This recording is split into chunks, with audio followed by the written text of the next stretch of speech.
Dito pa nga rin tayo guys sa ayan, so may cafe dito. So dito nga tayo sa baba, so medyo bumaba tayo.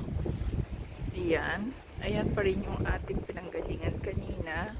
Doon tayo sa taas kanina, doon yung may mga para makakuha ng mas magandang photos. So ganun. So ayan nga, yan yung ating ayan, nandito daw ako.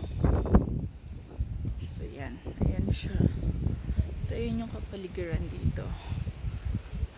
O diba, ganyan lang naman yan siya. That's the restaurant. Ayan yung kapaligiran guys. Tingnan natin sa banda dito kung anong meron. Umiikot yung nakakatuwa naman. Oo.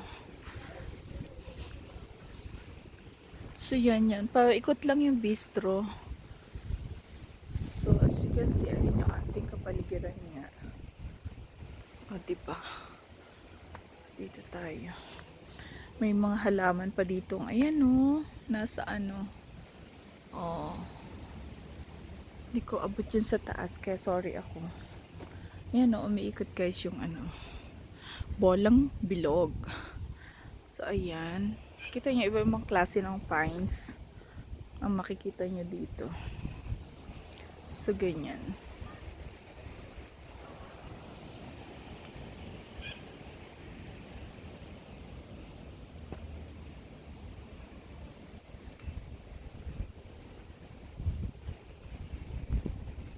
Ayan, Mount Dandenong pa rin tayo.